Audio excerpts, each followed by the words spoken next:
मेरा selection GST inspector के रूप में हुआ है। मेरा ऑल इंडिया रैंक 53 था।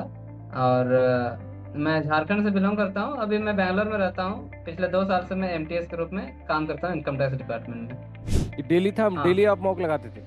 हाँ, मैं डेली मॉक लगाता था। जी। शुरू से मैं सप्ताह में 5 दिन तो प्री का मॉक लगाता था, 2 दिन मेंस का लगाता था। और प्री हो जाने के बाद मैं डेली मेंस का मॉक लगाता था। हेलो, राधे राधे प्रदुम जी। कैसे हाल है आपके? और आपका सिलेक्शन अभी एसएससी सीजीएल 2024 में आपका सिलेक्शन हुआ है, और बहुत बहुत शुभकामनाएं आपको। तो एक बार कुछ बातें कर लेते, जान लेते हैं, जिससे कि जो एसएससी सीजीएल के एस्पायरेंट्स हैं, जो 2025 में एग्जाम देने वाले हैं, उनको बहुत सारी चीज़ें यहाँ से सीखने को मिले, बहुत सारी टिप्स उनको मिले।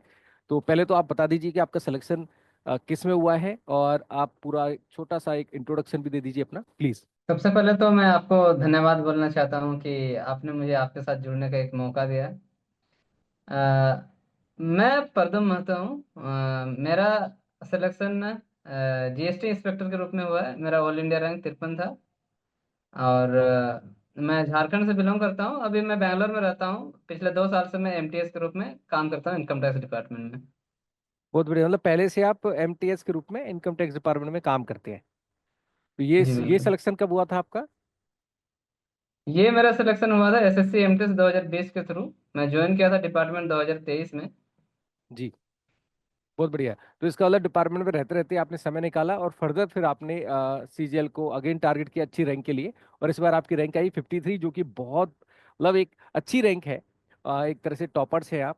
सो इसमें आपने काम करते करते किस तरह से अपनी स्ट्रेटजी बनाई, और जैसे कहते हैं ना कि वर्किंग होते हुए एक होता है कि भाई हम कितना समय निकालें, किस तरह से निकालें, तो आपने कैसे कैसे किया, थोड़ा सा बताएंगे?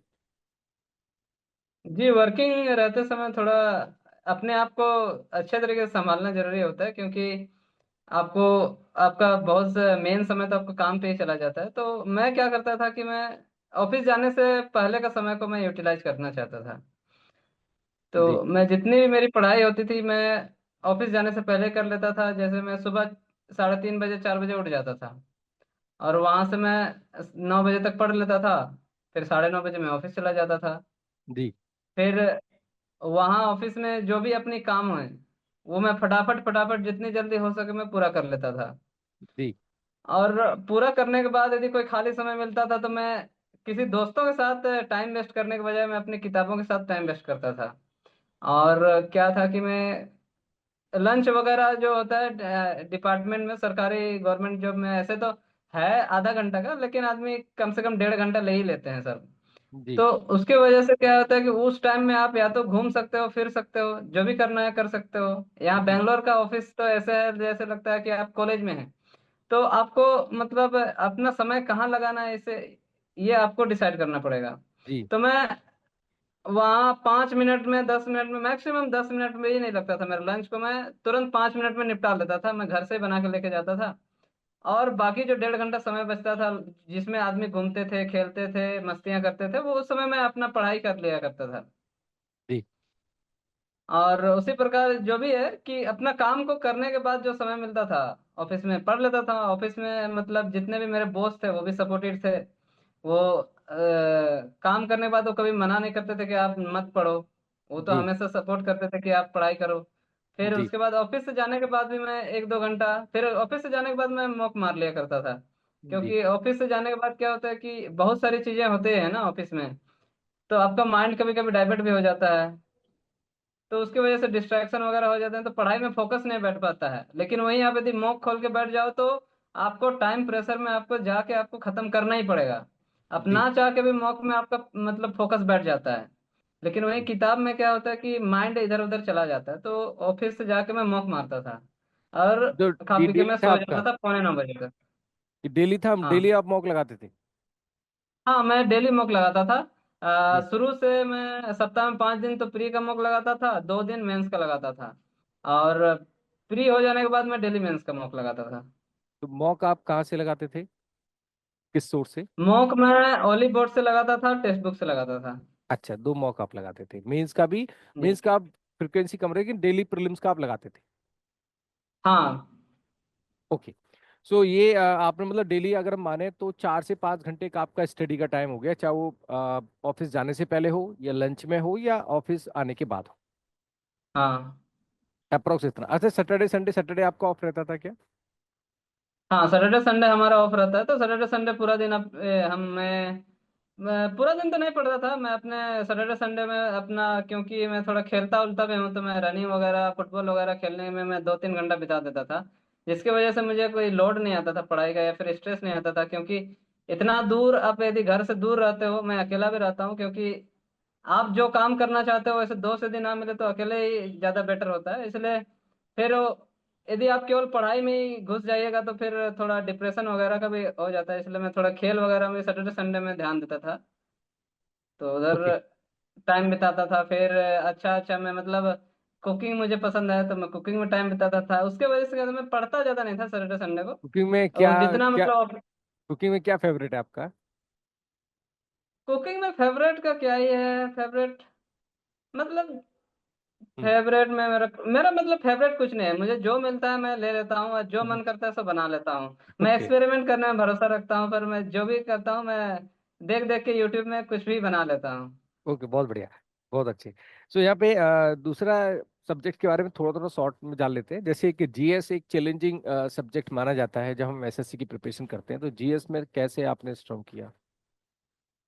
जीएस तो मेरा बचपन से मतलब मेरा जीएस में मतलब इंक्लिनेशन था, जब मैं 6 क्लास 7 क्लास में था तब से मैं लुसेंट पढ़ रहा हूँ, तो मतलब जीएस पढ़ने में मेरी रुचि शुरू से ही थी। जी। जीएस का सब्जेक्ट कभी भी मुझे बोरिंग नहीं लगा है, स्कूल के टीचर भी ऐसे थे कि मैं मतलब जीएस मेरा सही था। और उसके बाद क्या हुआ, लेकिन हाँ, ये कॉम्पिटिटिव एग्जाम के लेवल पे नहीं था, बीच में साइंस स्ट्रीम में चले जाने की वजह से वो जीएस से नाता टूट गया था। उसके बाद मुश्किल तो हुआ था शुरू में, फिर मैंने मेरा तैयारी का ये जर्नी है, मैंने बहुत पहले शुरुआत किया था, 2019 से मैं तैयारी कर रहा हूँ। ओके। तो पढ़ते पढ़ते मैं जीएस का मेरा कोई खास स्ट्रेटजी नहीं रहा, मैं बस पढ़ता गया। सबसे पहले मैं लूसेंट से शुरुआत किया, जब वो पढ़ पढ़ के मैं अनसा गया, तो फिर उसके बाद मेरे पास टाइम बहुत था, तो मैंने यूपीएससी के जितने भी प्रीलिम्स के नोट्स होते हैं वो मैंने पढ़ लिए।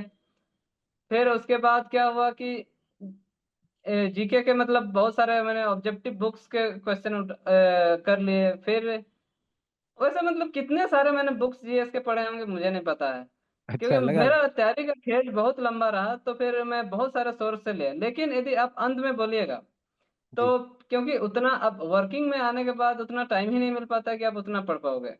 जी। और पिछले 2 सालों से मैं सिर्फ लुसेंट पढ़ा हूँ, और किरण पब्लिकेशन का एक पीवाईपी आता है वो बस पढ़ा हूँ, इससे ज्यादा मैं नहीं पढ़ा हूँ। नोट्स वगैरह आपने कभी नहीं बनाए जीएस के? नोट्स मैंने किसी भी सब्जेक्ट के नहीं बनाए। Okay okay. अच्छा, दूसरा हम सब बात करते हैं क्वांट के लिए, अर्थमेटिक एडवांस की बात करते हैं। तो क्वांट को आपने कैसे स्ट्रॉन्ग किया या पहले से स्ट्रॉन्ग था? क्वांट यदि अभी का लेवल यदि देखा जाए तो क्वांट में एसएससी कुछ भी ऐसे क्वेश्चन नहीं पूछ रहा है कि आपको स्ट्रॉन्ग करने की जरूरत है। यदि इतना है कि हाँ, कि आपको सारी बेसिक चीजें आनी चाहिए 10th लेवल के। और यदि देखा जाए तो प्री में यदि आप देखते हैं तो प्री में आपको कुछ कुछ क्वेश्चंस होते हैं, आपको जो है टाइम में सही समय में करना पड़ेगा। उसके लिए आप कुछ क्वेश्चंस का तो आप शॉर्ट ट्रिक्स बना सकते हैं, या तो किसी टीचर की मदद से या फिर खुद की मदद से।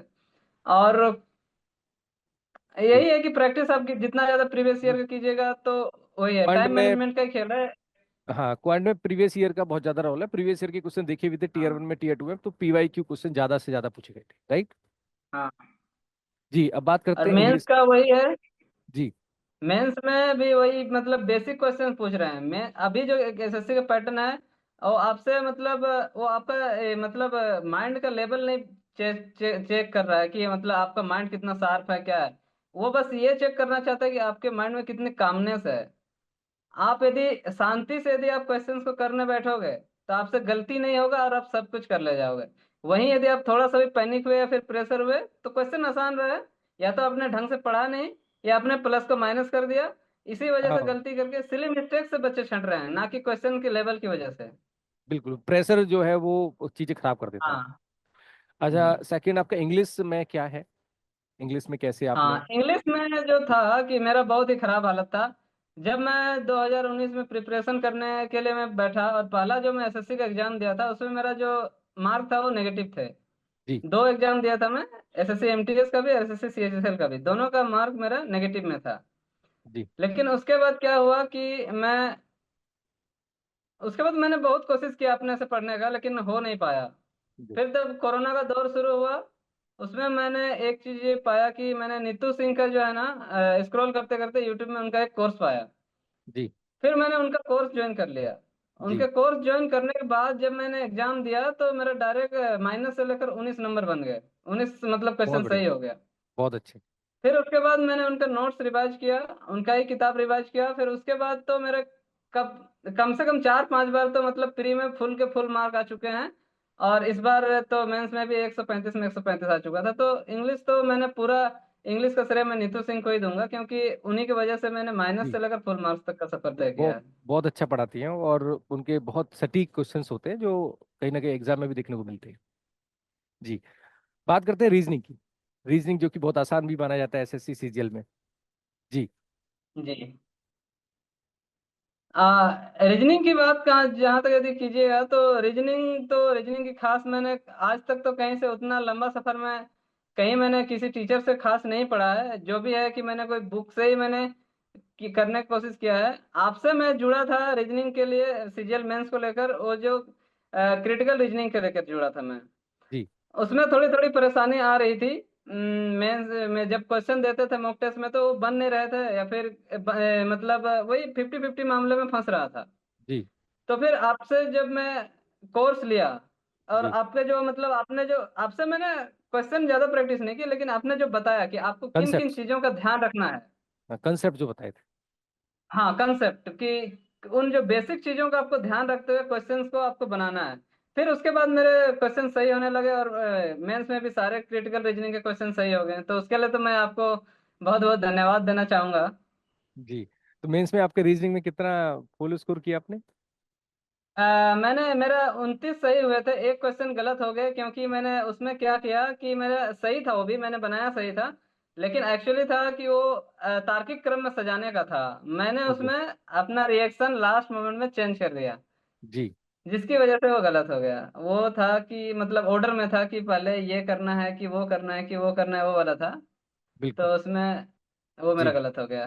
तो मेंस में बेसिकली मैंने भी देखा है, मतलब जैसे जब से पैटर्न चेंज हुआ है 2022, 23, 24, और मैं तब से लगातार मेंस के लिए क्रिटिकल रीजनिंग पे ज़्यादा फोकस करता हूँ, क्योंकि जनरली बाकी टॉपिक्स में तो समहाउ बच्चे टीयर 1 देते देते तो अपने ऑटोमेटिकली स्ट्रांग हो जाते हैं। एसएससी रीजनिंग की बात हाँ। करते हैं।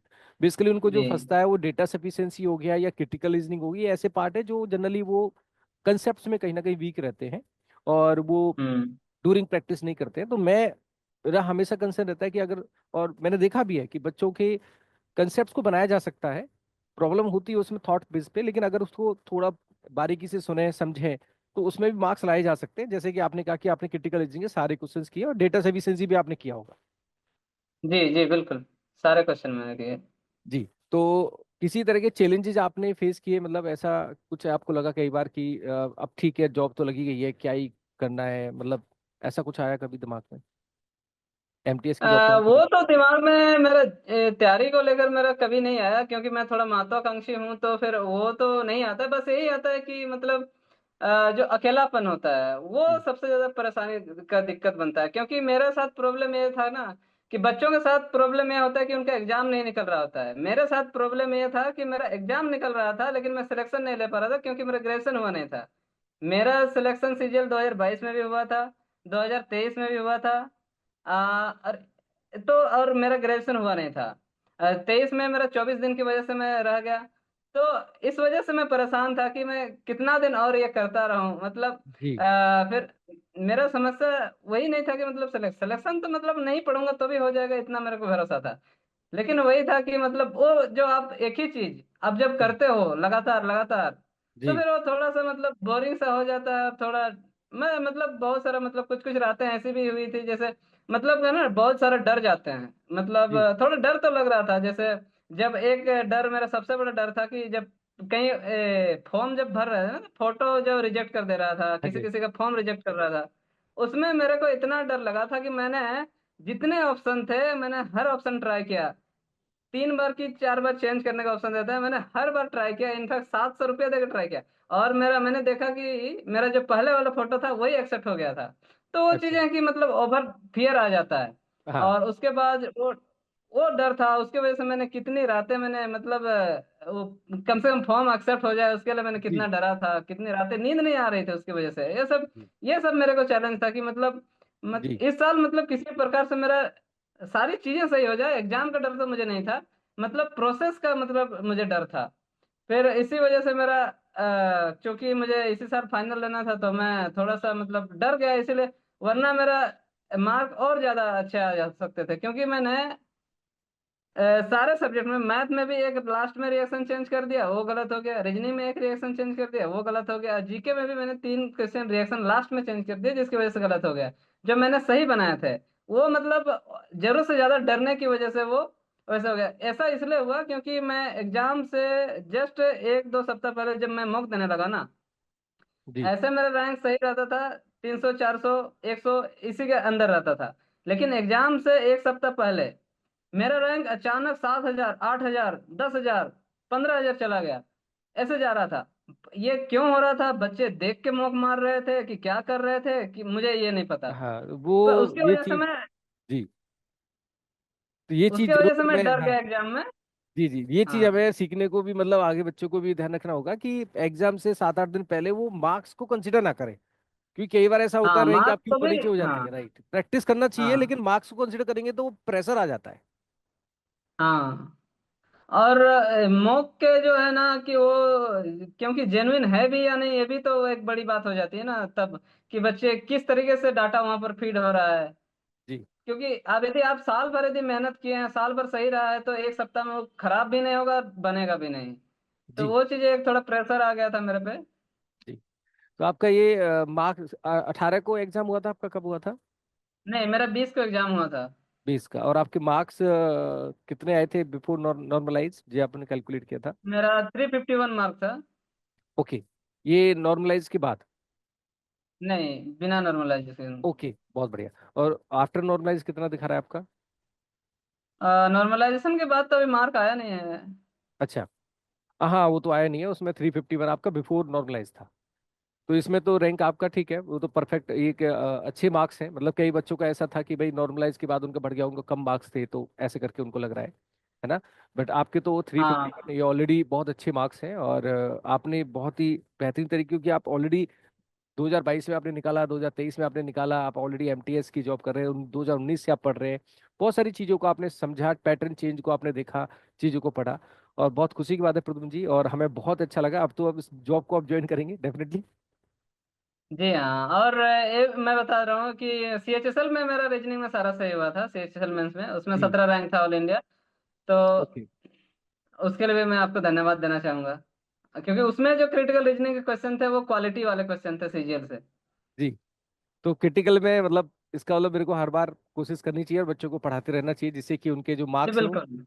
बढ़ सके, थॉट लेवल पे उनको जो जी, समझाया जा वहीं पे सके। बच्चा का डाउट रहता है। जी जी जी। जी। तो सीएचएसएल में आपका 17 रैंक है, और इसमें आपका 53 रैंक है, और आप इसके थ्रू ही आप अब ज्वाइन करेंगे जीएसटी तक। जी हाँ।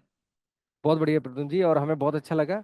और आपने सारी बातें बताई, और जो भी बच्चे हैं जो सुनेंगे उनको भी बहुत अच्छा लगेगा, कि उनको भी कहीं ना कहीं मोटिवेशन आएगा कि चीज़ों को लगातार करना चाहिए। और कहीं ना कहीं अपने जैसे आपका एक गेम्स से आप जुड़े रहे, तो वो चीज़ एक जरूरी है। जैसे कुछ लोग मोटिवेशन वाली मूवी देखते हैं, या फैमिली के साथ टाइम स्पेंड करते हैं, या दोस्तों के साथ टाइम स्पेंड करते हैं। आपने स्पोर्ट्स के साथ थोड़ा सा टाइम स्पेंड किया और अपने आप को मैनेज किया।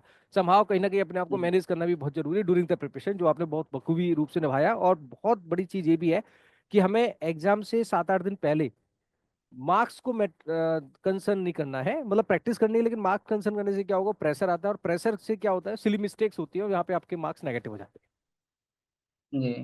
तो प्रदुम जी, बहुत बहुत धन्यवाद, thank you so much, God bless you. हम चाहेंगे कि आप बहुत आगे बढ़े और ऐसे खुश रहें, मस्त रहें। Thank you so much. Thank you sir.